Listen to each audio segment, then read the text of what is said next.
Okay, in today's video, we're going to talk about this thing.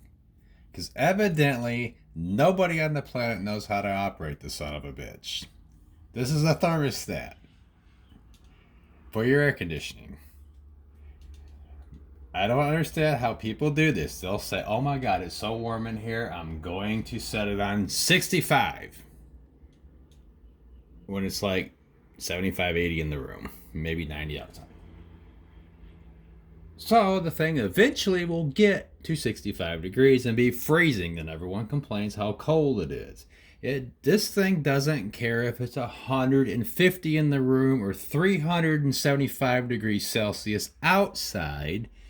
It's only going to cool as fast as the unit can do it. So it doesn't matter what you set that on. You set it on 75, it'll go to 75. You set it on 70, it'll go to 70 eventually.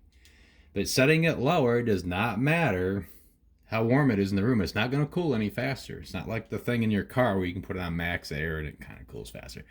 But this thing doesn't do that. I've gone to so many places and businesses where they got this thing set at 64 and 65. And I'll even ask, why is it so cold in here? Oh, we had a crowd in here and it was like 80 degrees and we set it real low. And it don't matter if it's what the temperature is. It's going to go what it's going to go to as fast as the machine outside can work. Now, in some cases on heat, you can turn it up and it puts out more hotter. If you have a heat pump and it has the resistance heat, then yeah, you can turn it up and it'll put out more heat faster. But for air conditioning, it don't care. It's not going to make the air any colder coming out of that vent than it would be if you put it on 75 and it's 80 in the house, or if it's set at 32. It's not going to care. So there you have it. Set the thing at one temperature and keep your freaking hands off of it. Put it on 70 and leave it there. Trust me, your air conditioning bill will be a lot cheaper too. Enjoy.